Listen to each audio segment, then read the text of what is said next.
नमस्कार.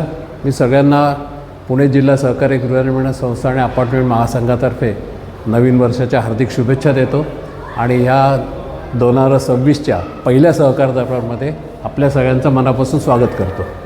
आणि sir please. सर्वांना प्रथम नववर्षाच्या हार्दिक शुभेच्छा.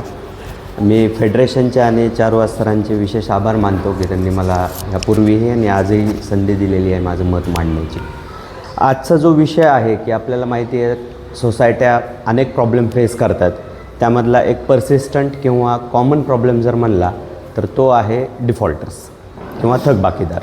म्हणजे एक उदाहरण जर आपण बघितलं तर 100मधल्या 99 सोसायट्यांमध्ये हा प्रॉब्लेम असतो आणि एक मार्जिनली आकडा जर आपण पाहिला तर चांगली जी सोसायटी आहे, वेल मेंटेन सोसायटी आहे, डिसिप्लिन सोसायटी आहे, अशा केसमध्ये देखील 5 ते 10% प्रमाणामध्ये डिफॉल्टरची संख्या असते.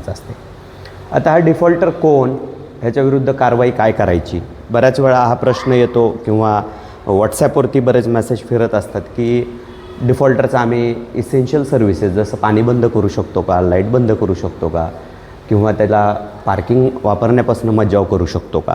तर अशा बऱ्याच ज्या गोष्टी चालत राहतात त्याच्यातला एक पार्ट येतो. त्याआधी आपल्याला काय काय करू शकतो ह्या आधी डिफॉल्टर म्हणजे काय हे पहिलं समजून घेणं गरजेचं आहे.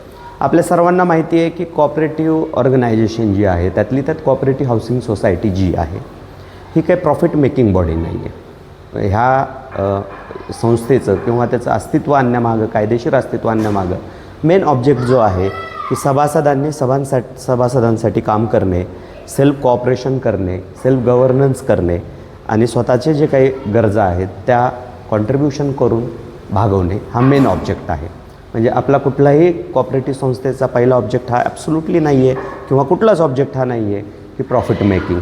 म्हणजे सोसायटी जी रन करते ती सोसायटीतलीच लोक सभासदच जे इलेक्ट होतात, मॅनेजमेंट कमिटी मेंबर्स बनतात, ती सोसायटी चालवत असतात. आता कुठलीही गोष्ट चालवायची म्हणलं की आर्थिक बाब आलीच त्याच्यामध्ये. कुठल्याही गोष्टी मेंटेन करायच्या म्हणलं, रिपेअर करायच्या म्हणलं किंवा त्याच्यामध्ये सर्व्हिसेस प्रोव्हाइड करायच्या म्हणलं की त्यामध्ये खर्च आले. तसा असा एक मेन ऑब्जेक्ट जो आहे आपल्या बायलॉ नंबर 5मध्ये जे आहेत वेगवेगळे ऑब्जेक्ट दिलेले आहेत. सोसायटी का अस्तित्वात आली, जसं की पहिला ऑब्जेक्ट आहे सोसायटी ऑब्जेक्ट रजिस्ट्रेशन ह्याच्यासाठी झालेलं आहे की सोसायटीने स्वतःच्या नावे मालकी करून घ्यायची आहे, कन्व्हेन्स करून घ्यायचा आहे. त्याच्यातला पुढला ऑब्जेक्ट आहे क्रिएशन ऑफ फंड्स. म्हणजे संस्था जी अस्तित्वात आलेली आहे त्यांनी त्यांचे जे बायलॉमधल्या ऑब्जेक्टिव्ज आणि बाकीच्या मॅनेजमेंटच्या अफेअर्ससाठी फंड्स क्रिएट करायचे, फंड्स काढायचे आणि असे क्रिएट केलेले फंड्स हे त्यांच्या सभासदांनी, मेंबर्सनी संस्थेला पे करायचे. कशासाठी की डे टू डे ज्या गरजा आहेत त्यांच्या त्या भागवण्यासाठी. आता सगळ्यात पहिला बेसिक प्रश्न आमच्याकडे येतो की अमुक माणूस जो आहे हा मेंटेनन्स देत नाही, 30 दिवसापासून देत नाही, 60 दिवसापासून देत नाही, तर तो डिफॉल्टर होईल का. किंवा त्या माणसाचं असं आर्ग्युमेंट असतं की अमुक कारणांसाठी मी मेंटेनन्सची अमाऊंट भरली आहे पण मी इंटरेस्ट भरलेला नाही, किंवा मला जे दंड लावलेला आहे तो मी दंड भरलेला नाही, म्हणून मी डिफॉल्टर असण्याचं कारण नाही, कारण की मला जो मेंटेनन्स मागितला होता तेवढा तर मी भरलेला आहे, जे माझा डिस्प्युटेड अमाऊंट आहे, इंटरेस्ट आहे तो मी भरलेला नाही. मग अशा ह्या 2 सर्कमस्टन्सेसमध्ये सगळ्यात महत्त्वाची न्यूट्रल वेनी आपल्याला समजून घेणं गरजेचं आहे. डिफॉल्टर म्हणजे कोण. तर आपली जी बायलॉ आहे आणि MCS ॲक्टमधली व्याख्या ही सांगते डिफॉल्टर म्हणजे असा मेंबर ज्यानं सोसायटीचं जे काही देणं लागतं, मी शब्द परत वापरतो, जे काही देणं लागतं, लिगली रिकव्हरेबल ड्यूज असतील, देणं असेल, असे जर पे केले नसतील, जी ड्यू डेट होती तिथनं पुढं 90 दिवसामध्ये जर ते पे केल्या गेलं नसेल तर 91व्या दिवशी तो मेंबर हा डिफॉल्टर मेंबर बनतो. अजून सोपं समजून घेऊ.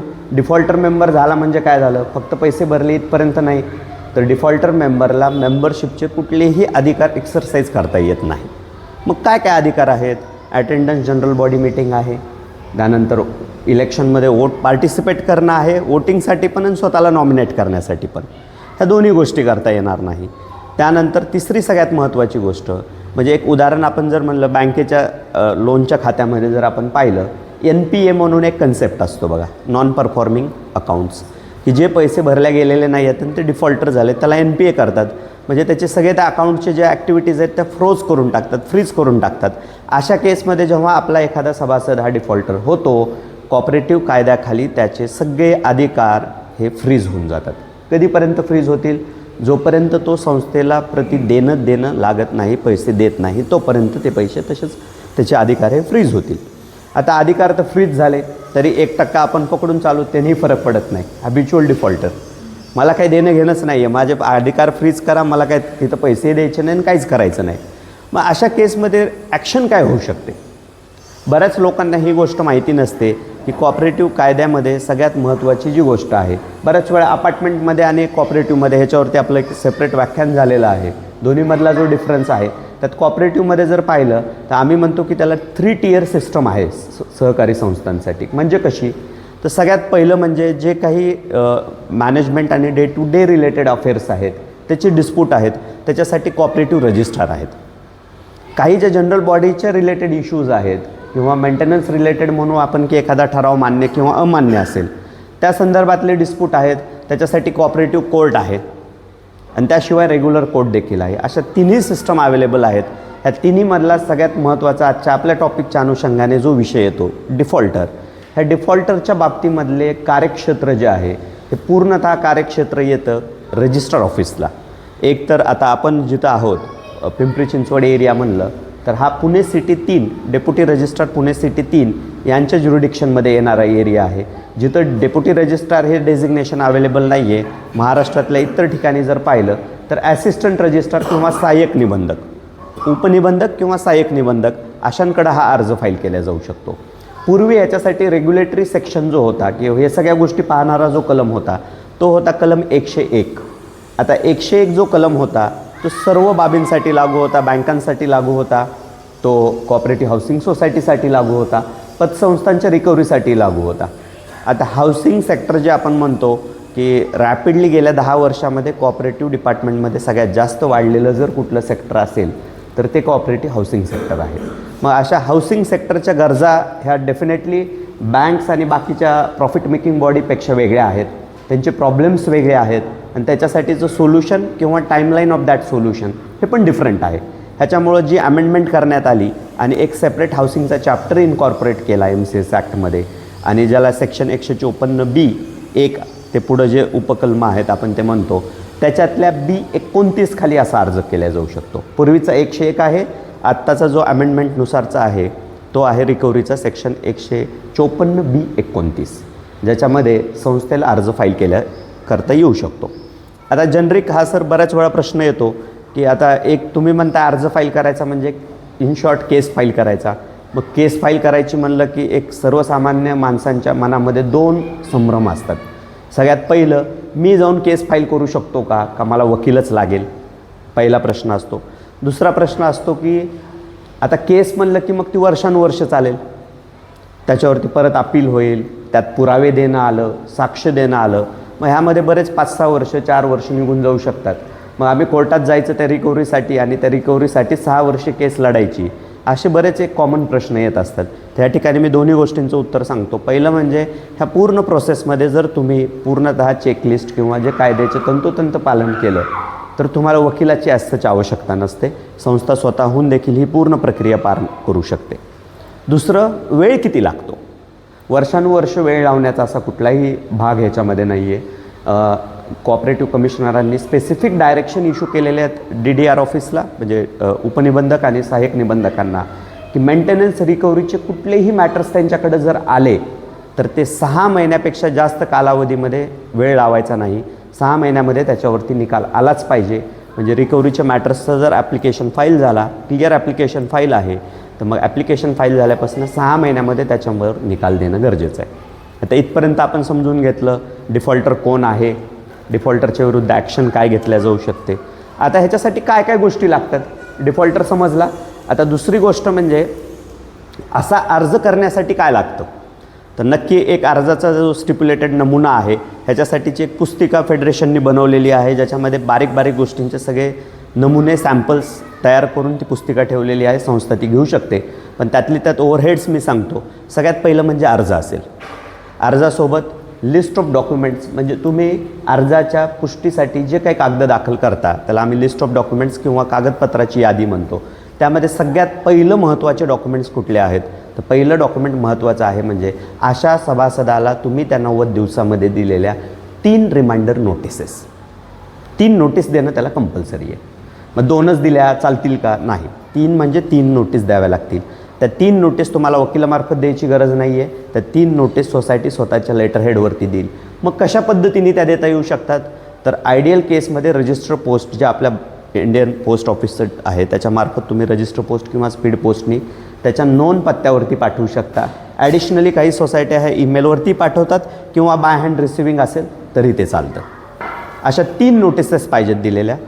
दुसरी गोष्ट खाते उतारा, म्हणजे ज्या प्रत्येक आता संस्था म्हणलं की आपण काय करतो, बऱ्याच सोसायट्या पूर्वीच्या काळी लेखी स्वरूपामध्ये खाते उतारा मेंटेन करायच्या. आता जे आहे बऱ्यापैकी समाज माध्यमांचा वापर जो होतो, सोशल मीडियाचा, बरेच अपार्टमेंट अड्डा किंवा बाकीचे जे आहेत त्यानुसार टॅलीमध्ये किंवा त्यांचे डेझिग्नेटेड सॉफ्टवेअरमध्ये तुम्हाला ते अकाउंट स्टेटमेंट मेंटेन केलं जाऊ शकतं. आता अकाउंट स्टेटमेंट हे महत्त्वाचं आहे.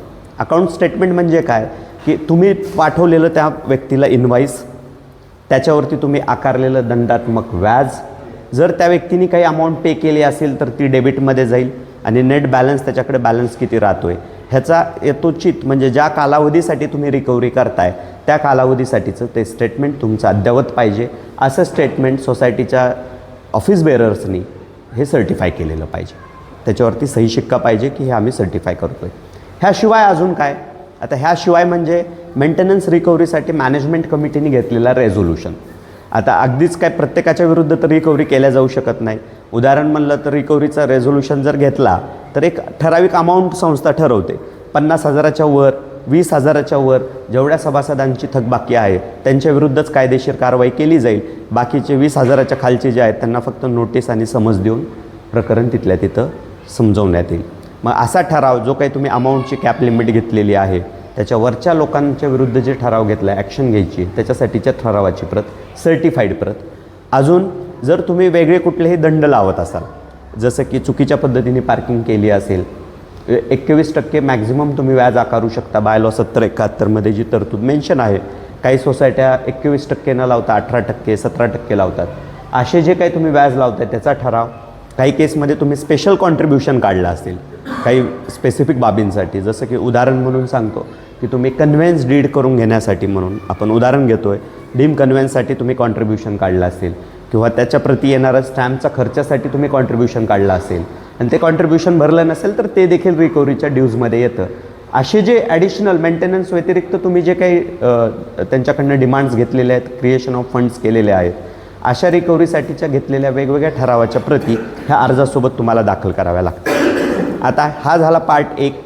पार्ट 2, मग फक्त अर्ज केला, सगळी कागदो यथोचित दाखल केली, मग ह्याच्यावरती काही खर्च लागतो का? वकील नाही दिला म्हणून वकिलाचा खर्च वाचेल, पण बाकी काही खर्च लागतो का? तर ह्याच्यावरती शासनाने एक स्टिप्युलेटेड 2 खर्च ह्याच्यावरती म्हणजे फिक्स केलेले आहेत. एक आहे की कोर्ट फीस. तर प्रत्येक अर्जासोबत तुम्हाला 100 रुपयाचं ज्युडिशियल कोर्ट फीस लावावी लागते. इथं मी परत शब्द जरा स्पेसिफिकली बारकाव्यात जाऊन सांगतो आहे, म्हणजे स्टॅम्प पेपर लावावा लागतो का असा एक उपप्रश्न येतो जेव्हा उत्तर दिलं जातं. आणि लोक काय करतात, स्टॅम्प वेंडरकडे जाऊन आपला जो ॲफिडेविटचा स्टॅम्प आहे तो घेऊन येऊन लावतात. तर मी इथं परत सांगतो की तुम्हाला जो आहे तो नॉन ज्युडिशियल नाही तर ज्युडिशियल स्टॅम्प पेपर लागतो. स्टॅम्प पेपरचे 2 कॅटेगरी आहेत. जे आपण जनरली विकत घेतो प्रॉपर्टी ट्रान्झॅक्शनसाठी तो नॉन ज्युडिशियल स्टॅम्प असतो. ह्या प्रोसेससाठी तुम्हाला जो स्टॅम्प लागतो तो ज्युडिशियल स्टॅम्प लागेल, जो 100 रुपयाचा तुम्हाला प्रत्येक अर्जासोबत, त्याची अमाऊंट किती आहे ते वजा म्हणजे त्या अमाऊंटचं काही देणं घेणं नाही आहे, 100 रुपये तो लागतो. ह्या व्यतिरिक्त एक इन्क्वायरी फीस किंवा आपण त्याला चौकशी शुल्क, जे सहकार खात्याच्या तुम्हाला चलनाद्वारे सहकार खात्याला ती अमाऊंट भरावी लागते. ती डिपेंड करते की किती रुपयाची अमाऊंट आहे. आता एकदा अर्ज फाईल केला तुम्ही, पूर्ण संस्थेने पूर्णतः त्याच्यामध्ये पूर्तता केली की सहकार खातं तुम्हाला एक चलन देतं, निबंधक ऑफिस. ते चलनाची अमाऊंट भरली की मग अपोजिट पार्टीला समन्स इश्यू केल्या जाते किंवा हिअरिंगची नोटीस इश्यू केल्या जाते. हिअरिंगच्या नोटीसचा कंटेंट हा असतो की असं असं संस्थेने तुमच्या विरुद्ध अर्ज फाईल केलेला आहे ह्या कलमांतर्गत. ह्याच्या संदर्भातला जो काही बचाव आहे तुम्ही ह्या तारखेला स्वतः किंवा वकिलामार्फत येऊन द्या. जर बचाव सॅटिस्फॅक्टरी नाही वाटला तर उपनिबंधक ऑफिस तुमच्या विरुद्ध कायदेशीर प्रमाणपत्र आणि आदेश पारित करेल. आता समजून घेऊ, 154B29 खाली किंवा 101 कलमाखाली फक्त ऑर्डर निघत नाही, order along with recovery certificate निघतं. रिकव्हरी सर्टिफिकेट म्हणजे प्रमाणपत्र की एवढी अमाऊंट ह्या व्यक्तीकडनं तुम्ही रिकवर करा. आता त्यामध्ये संस्थेने नोटीस पाठवण्याचा खर्च केला असेल, हा जो काय आपण 100 रुपयाचा ज्युडिशियल स्टॅम्प म्हणला, इन्क्वायरी फीस, ह्या सगळे जे खर्च तुम्ही केलेले आहेत हे सर्व खर्च देखील ऑर्डरमध्ये इन्क्लूड केलेले असतात. या सर्व खर्चासहित रिकव्हरीचा दाखला इश्यू केला जातो आणि असा रिकव्हरीचा दाखला इश्यू केल्यानंतर त्या सभासदांनी त्या स्पेसिफिक टाईममध्ये जर का ती अमाऊंट भरली नाही तर मग काय. मग आता आपण ह्याच्यात पुढल्या पार्टवरती जाऊया आपल्या डिस्कशनच्या. ह्यावर जाण्याच्या आधी थोडंसं 2 गोष्टी समजून घेऊ. त्यातला पहिला पार्ट जो येतो तो म्हणजे डिफॉल्टर जो आहे त्या डिफॉल्टरला कुठले कुठले, जसं मी म्हणलं त्याचे अधिकार तर सगळे संपुष्टात येतात, पण बऱ्याच अंशी डिफॉल्टरच्या तक्रारी असतात. तक्रारी अशा असतात की चुकीच्या पद्धतीने माझ्यावरती पार्किंगची पेनल्टी लावण्यात आलेली आहे, किंवा मी अमाऊंट तर भरली पूर्ण पण संस्थेने खोडसळपणाने ती अमाऊंट अकाउंट स्टेटमेंटमध्ये दाखवलीच नाही. तर ती जी आहे मी भरलेली अमाऊंट सस्पेन्समध्ये दाखवलेली आहे. मी तर पैसे भरलेले आहेत, म्हणजे पैसे भरलेले आहेत आणि त्या मेंबरचा आणि मॅनेजमेंटचा काही डिस्प्यूट असतो. तर असा डिस्प्यूटही तो मेंबर जो आहे निबंधक ऑफिसला फाईल करू शकतो. ह्याच्या संदर्भामध्ये ऑक्टोबर 2001चं महाराष्ट्र शासनाचं परिपत्रक आहे. आपण 2 परिपत्रकाच्या डिस्कशनमध्ये समजून घेणार आहोत.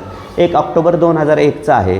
हे परिपत्रक हे सांगतं की डिफॉल्टरला मेंबर म्हणून जरी अधिकार नसले तर त्यांनी तक्रार जर अशी कुठली दाखल केली तर निबंधकांनी 1 महिन्याच्या आत त्या तक्रारीवर निकाल द्यायचा आहे. आता असा निकाल देताना निबंधकांनी सूचित करायचं आहे त्या व्यक्तीला की तुझे सोसायटीप्रती जे काही देणं सोसायटी डिमांड करत असेल ते पैसे तू पहिल्या लवकरात लवकर भर आणि त्याच्यानंतरच तुझी जी काही आहे तक्रार जी असेल अदरवाईज दॅन मेंटेनन्स अमाऊंट ती एंटरटेन केली जाईल. दुसरं परिपत्रक आहे, जसं मी म्हणलं की आपण 21% व्याज लावू शकतो. असं एक बऱ्याच अंशी प्रश्न येतो की जे फ्लॅट्स किंवा जे गाळे भाड्याने दिलेले असतात त्याला आपल्याला नॉन ऑक्युपन्सी चार्जेस लावता येतात. म्हणजे बिनभोगवटा शुल्क जो आपण म्हणतो तो किती लावायला पाहिजे. काही बऱ्याच ह्याच्यावरती मिसअंडरस्टँडिंग आहे. सरसकट जी काही मेंटेनन्सची अमाऊंट आहे काही सोसायट्या तर व्याजासहित अमाऊंटवरती 10% लावून टाकतात. ह्या संदर्भामध्ये देखील 2001 सालातलंच परिपत्रक आहे. 2001 सालाचं जे परिपत्रक आहे ते महाराष्ट्र शासनाचं सांगतं संस्था 10% सेवा शुल्काच्या ॲडिशनल अमाऊंट भाड्याने दिलेल्या व्यक्तींवरती लावू शकते. आता ह्या 2 परिपत्रक जर संस्था इम्प्लिमेंट करत असेल तर स्पेसिफिक केसमध्ये तुम्हाला अर्जामध्ये तसं मेन्शन करता येऊ शकतं. आता हा झाला इथपर्यंतचा पार्ट की परिपत्रक समजून घेतले, डिफॉल्टर कोण आहे, त्याच्याविरुद्ध ॲक्शन काय घेतल्या जाऊ शकते, खर्च किती होतो, वेळ किती लागतो. आता एकदा प्रमाणपत्र आलं, प्रमाणपत्र आल्यानंतर देखील आपण पकडतो 1% हॅबिच्युअल डिफॉल्टर्स. तुम्ही काही करा मी पैसे भरणारच नाही. मग अशा केसमध्ये तुम्हाला संस्थेला पुढली प्रक्रिया करता येते. ती म्हणजे पुण्यामध्ये जे आहे पुणे डिस्ट्रिक्ट कोऑपरेटिव्ह हाऊसिंग फेडरेशनला नोटिफाईड रिकव्हरी ऑफिसर्स आहेत. म्हणजे विशेष वसुली अधिकारी फेडरेशनचे आहेत. असे प्रत्येक जिल्ह्यामध्ये आहेत. प्रत्येक ते जे काही वेगवेगळे तालुके आहेत प्रत्येक तालुक्यांमध्ये असे नोटिफाय केलेले विशेष वसुली अधिकारी आहेत. ह्यांच्याकडं अर्ज फाईल केला जाऊ शकतो आणि रिकव्हरी ऑफिसरला जप्ती करण्यापर्यंतचे सगळे अधिकार आहेत. पहिलं मुवेबल प्रॉपर्टीज आणि त्याच्यानंतर इमुवेबल प्रॉपर्टीजच्या जप्तीपर्यंत रिकव्हरी ऑफिसर जाऊन हे वसुलीचे दाखले वसूल करून पूर्णतः ते इम्प्लिमेंट करू शकतात. हा राहिला की रिकव्हरी वसुलीचा प्रश्न. आता बऱ्याच अंशी काय होतं की असा दाखला आला की प्रश्न येतो साहेब त्याच्यावरती मग अपील करणार. मग अपील आपल्याला माहिती आहे त्याच्यावरती अपिलावरती हायकोर्टावरती सुप्रीम कोर्ट. मग तुम्ही 6 महिने म्हणता, ह्याच्यात बराच कालावधीही लागू शकतो. तर ह्या संदर्भामध्ये अपील केलं जाऊ शकतं का, तर सगळ्यात पहिला प्रश्न ह्याच्यावरती ॲज सच अपिलाची कुठलीही तरतूद नाही आहे. महाराष्ट्र कोऑपरेटिव्ह सोसायटीज ॲक्टच्या कलम 152 खाली अपील फाईल केल्या जाऊ शकतं. 154 खाली रिकव्हरीचा दाखला हा रिव्हिजन पिटिशनद्वारे डिव्हिजनल जॉईंट रजिस्ट्रार म्हणजे विभागीय सहाय्यक निबंधक यांच्याकडे चॅलेंज केला जाऊ शकतो. पण ह्याच्यासाठीची सगळ्यात महत्त्वाची त्या कलमात टाकलेलीच अट अशी आहे की रिकव्हरीचा जर कुठला दाखला चॅलेंज केला तर चॅलेंज केलेल्या तारखेपर्यंतची जी अमाऊंट आहे त्या अमाऊंटच्या 50% रक्कम संस्थेला भरलेल्या पुरावा दाखल केल्याशिवाय हे रिव्हिजन एंटरटेन केल्या जात नाही. म्हणजे असं रिकव्हरी दाखल्याच्यावर कुठलीही दाद मागायची तर जी काय अमाऊंट असेल त्याची 50% अमाऊंट त्या तारखेपर्यंतची भरावी लागते आणि त्यानंतरच रिव्हिजन एंटरटेन केलं जाऊ शकतं. अदरवाईज रिव्हिजन देखील एंटरटेन केलं जाऊ शकत नाही. आता आपण रिव्हिजनपर्यंत गेलो. रिव्हिजननंतर कॉपरेटिव्ह कायद्यामध्ये कुठलीही तरतूद दिलेली नाही आहे की त्याच्यावरती परत एस्केलेशन किंवा परत कुठल्या ॲपिलेट गोष्टींकडे जाऊ शकतो का. तर अशा केसमध्ये भारतीय संविधानाचं आर्टिकल 227 जे आहे हे उच्च न्यायालयाला इनहेरंट पॉवर प्रदान करतं की अशा केसेसमध्ये याचिका दाखल केल्या जाऊ शकते उच्च न्यायालयामध्ये. ही एक्सेप्शनल ज्युरिडिक्शन आहे जी कॉन्स्टिट्यूशनखाली एक्झॉस्ट केल्या जाऊ शकते. ह्याशिवाय आता एक प्रश्न येतो की आपण आता ह्या डिस्कशनसोबतच एक सर्कमस्टन्शियल किंवा एक सिनॅरिओ समजून घेणार आहोत. 3 सिनॅरिओ समजून घेणार आहोत. सगळ्यात पहिला सिनॅरिओ की फ्लॅट अमुक अमुक माणसाच्या नावाने आहे, संस्था त्याच्याविरुद्ध रिकव्हरी करू इच्छिते, पण तो माणूसच ट्रेसेबल नाही आहे, तो कुठे राहतो त्याचा पत्ता वगैरे काहीच नाही आहे. अशा केसमध्ये रिकव्हरी केली जाऊ शकते का? रिकव्हरी केली जाऊ शकते. लास्ट नोन ॲड्रेसवरती त्याच्या जो तुमच्याकडं लेखी स्वरूपामध्ये आहे त्याच्यावरती पत्र जाईल, त्याच्यावरती नोटीस जाईल, त्याच्यावरती केस फाईल होईल. तो हजर नाही झाला तर जाहीर नोटीस किंवा पब्लिक नोटीस होईल आणि त्यानंतर प्रोसेस होईल. दुसरा प्रश्न येतो, सभासद मयत आहे, 2-3 त्याचे जे वारस होते त्यांनी अर्ज फाईल केलेला होता. आता ज्यांनी अर्ज फाईल केलेला होता त्यांच्यामध्येच डिस्प्यूट आहे की माझ्यापैकी नेमकं बनणार कोण सभासद, आणि संस्थेने अजून तरी कुणालाही सभासदत्व दिलेलं नाही. तो व्यक्ती म्हणतो मला सभासद बनवून नाही घेतलं, मी मेंटेनन्स भरणार नाही. मग अशा केसमध्ये रिकव्हरी करायची कुणाकडनं? तर सर्व जे काही कायदेशीर वारस आहेत नोन रेकॉर्डवरती त्यांच्याकडनंही केली जाऊ शकते. आणि कॉपरेटिव्ह ॲक्टमध्ये ही फार एक आपण नायसिटी ऑफ लॉ म्हणू, ह्याच्यामध्ये एक स्पेशल जी तरतूद केल्या गेलेली आहे की फक्त मेंबरकडनंच रिकव्हरी नाही करता येत मित्रांनो. ही रिकव्हरी जी आहे ऑक्युपंटकडनंही करता येऊ शकते. म्हणजे तो मेंबर जरी नाही आहे, भाड्याने फ्लॅट दिलेला आहे किंवा तो वास्तव्यास आहे त्या गाळ्यामध्ये किंवा फ्लॅटमध्ये, अशा व्यक्तीकडनं देखील तुम्हाला मेंटेनन्सची रिकव्हरी केल्या जाऊ शकते. फक्त मेंबरकडनंच करायला पाहिजे असं कुठलंही कंपल्शन नाही आहे. बऱ्याच अंशी आता 2 सर्कमस्टन्सेस ह्याच्या पुढल्या कंटिन्युएशनमध्ये सांगतो की एक येतं की बऱ्याच केसेसमध्ये म्हणू आपण की एक एक्सेप्शनल केसमध्ये संस्थेला एखादा सभासद त्रास देतो आणि वादविवाद इतक्या परमोच्च कोटीला जातो की त्या संस्थेच्या सभासदाचं सभासदत्व रद्द केलं जातं. संस्थेला असे सभासदत्व रद्द करण्याचे कलम 35मध्ये अधिकार आहेत. मग असं सभासदत्व रद्द केलं तर तो सांगतो व्यक्ती मी तर सभासदच नाही आहे तुमचा, तुम्ही माझं सभासदत्व रद्द केलेलं आहे, मग मी मेंटेनन्स देण्याची गरज आहे का? तर तरी देखील जसं मी सांगितलं ऑक्युपंटकडनं केलं जाऊ शकतं. असा एखादा एक्सपेल मेंबर किंवा रद्द केलेलं सभासद असलेला सभासद, माजी सभासद, ह्याच्याकडनं देखील रिकव्हरीची प्रोसेस पूर्ण केली जाऊ शकते. ही एक कॅटेगरी. दुसरी कॅटेगरी बऱ्याच अंशी वादविवादांती प्लॉट टाईपमध्ये बघितलं जातं. जसं इकडं संस्था त्या व्यक्तीला बाजूला काढते आहे, एक्सपेल करते आहे. आपल्या कॉपरेटिव्हमध्ये जसं ओपन मेंबरशिपची जी कन्सेप्ट आहे त्यामध्ये हे आहे की सभासदाला देखील स्वतःचा राजीनामा देता येतो. म्हणजे संस्थेच्या सभासदत्वाचा राजीनामा दिला जाऊ शकतो. मग एखादा सभासद जर संस्थेचा राजीनामा देत असेल आणि तो मेंटेनन्स भरत नसेल ऑन काउंट की आता मी तुमचा मेंबरच राहिलेलो नाही, मी राजीनामा देऊन टाकला आहे, तर मग मी तुम्हाला मेंटेनन्स देणं लागतो का? तर तरी देखील ऑक्युपंटच्या संज्ञेखाली जे आपण म्हणलं डेफिनेशनखाली तो देखील पैसे देणं लागतो. ह्या 2 कॅटेगरीच्या केसेस ज्या आहेत त्या पुण्यात घडलेल्या आहेत, पुणे ग्रामीणमध्ये, त्यामुळं मी फक्त ह्या गोष्टी मेन्शन केल्या. अशा पद्धतीने हे सभासदत्वाची जी आहे पूर्णतः रिकव्हरी केली जाते. आता ह्यासोबत लागून येणारा किंवा बऱ्याच काही दिवसांपूर्वी पेपरमध्ये आलेली बातमी जी होती तो पॉईंट आपण समजून घेऊया. मग संस्था काय करते की बऱ्याच वेळा ह्या गोष्टी आपण आत्ता डिस्कस केल्या ह्या माहिती नसाव्यात किंवा मग ह्या कायदेशीर गोष्टी आहेत, आपण अर्ज करा, इतका वेळ तर नाही आहे आपल्याकडं. मग एक शॉर्टकट वापरला जातो की त्याचं पाणी बंद करायचं का, कचरा उचलायचा बंद करायचा का, किंवा इसेन्शियल सर्व्हिसेस बंद करायच्या का. बऱ्याच अंशी हा प्रश्न येतो, असं आम्ही करू शकतो का? तर ह्याचं उत्तर क्लिअर आहे. लीगली तुम्ही अशा कुठल्याही गोष्टी करू शकत नाही. तुम्हाला रिकव्हरीची जी काही पूर्णतः सिम्प्लिफाईड करून दिलेली प्रोसेस आहे ती फॉलो करणं कमिटीकडनं अपेक्षित आहे. ती फॉलो न करता पाणी बंद करा, कचरा उचलणं बंद करा, किंवा कॉमन लाईट्स बंद करा, किंवा त्याची गाडीमध्ये न येऊ द्या, ह्याने काय होतं की मग ते पोलीस मशिनरीमध्ये येणार, परत त्या गोष्टी वादविवाद वेगळ्या स्वरूपाला जातो. ह्यापेक्षाही सुटसुटीत आणि सिम्पल प्रोसेस आहे. फक्त ह्यामध्ये महत्त्वाची गोष्ट एवढीच आहे की रिकव्हरीच्या प्रोसेसमध्ये केल्या जाणाऱ्या चुका ज्या आहेत, सगळ्यात पहिलं म्हणजे बऱ्याच वेळा तक्रारी इथपर्यंत ऐकायला येतात, आम्ही तर अर्ज केला, सहकार खातंच काम करत नाही. आम्ही सहकार खात्याकडे अर्ज केला पण सहकार खातं काही ॲक्शन घेत नाही, ॲक्शन घेत नाही म्हणून आमच्या पैशाची रिकव्हरी होत नाही. मी या ठिकाणी परत सांगू इच्छितो, जसं आयुक्तांनी परिपत्रक काढलं 6 महिन्यामध्ये निकाल द्यायचा, जसं त्यांच्यावर जबाबदारी आहे 6 महिन्यात निकाल द्यायचा, पहिली जबाबदारी संस्थेवर आहे प्रकरण पूर्णतः दाखल करायचं. अर्धवट कागदपत्रांनी जर का प्रकरण दाखल केलं तर ते बरेच महिने अशा केसेसमध्ये सोसायटी 5-5, 50-50 लोकांच्या विरुद्ध सर रिकव्हरीच्या केसेस फाईल करते, त्याला स्टॅम्पच लावत नाहीत.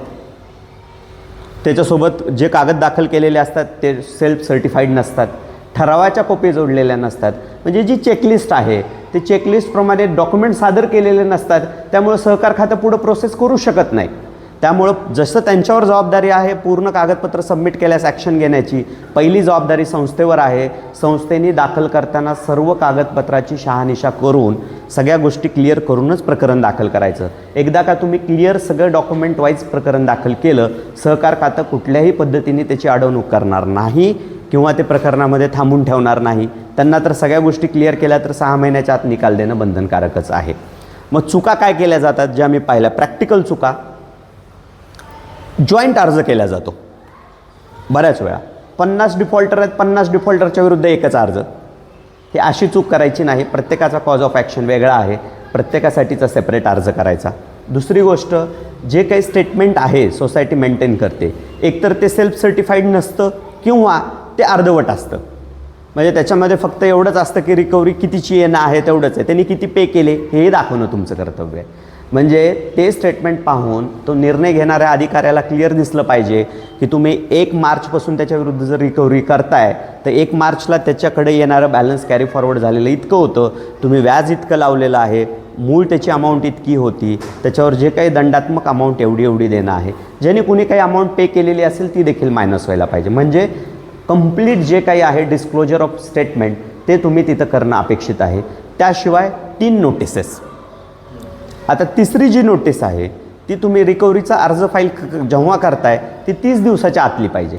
म्हणजे अगदी 2025 सालामध्ये शेवटच्या जानेवारी महिन्यामध्ये नोटीस पाठवली होती, रिकव्हरीचा दाखल्यासाठी अर्ज दाखल केला जानेवारी 2026मध्ये, चालेल का? नाही चालणार. जी शेवटचा तुमचा करस्पॉन्डन्स आहे डिफॉल्टरसोबतचा तो 30 दिवसाच्या आतला पाहिजे. जर का एकदा ह्या सगळ्या गोष्टी परिपूर्ण पद्धतीने तुम्ही दाखल केल्या तर 6 महिन्यामध्ये हा निकाल येतो. 6 महिन्यामध्ये निकाल आला की पुढल्याही गोष्टी रिव्हिजन आणि ह्या गोष्टी फार इतक्या डिफिकल्ट नसतात. सर माझ्या अनुभवातनं मी ज्या गोष्टी पाहिलेल्या आहेत, नक्की आपण 1% धरून चालू डिफॉल्टर, हॅबिच्युअल डिफॉल्टर आपण म्हणू, प्रत्येक ठिकाणी असू शकतात. पण एकदा का संस्थेने ही प्रोसेस फॉलो केली तर काय असतं की तुम्ही घेतलेली ॲक्शन ही पुढल्या लोकांसाठी एक भीती असते की आता संस्था ह्या लेवललाही जाते आणि अगदी रिकव्हरीचे ऑफिसर्स पण आपल्या दारापर्यंत येतात. त्यामुळं जे प्रुडंट सिटिझन आहेत, कायदा पाळणारे नागरिक आहेत, त्या गोष्टींना कुठंतरी बगल देण्यासाठी वेळेच्या वेळी आपला मेंटेनन्स भरतात. आता मेंटेनन्स वेळेच्या वेळी भरणं जसं त्या सभासदाचं कर्तव्य आहे, त्याच्यावरती येणाऱ्या ज्या काही तक्रारी, कायदेशीर तक्रारी आहेत, त्याचा समोपचार करणे किंवा त्याच्यावरती हे करणे ही देखील संस्थेची कायदेशीररित्या जबाबदारी आहे. धन्यवाद लहाने सर.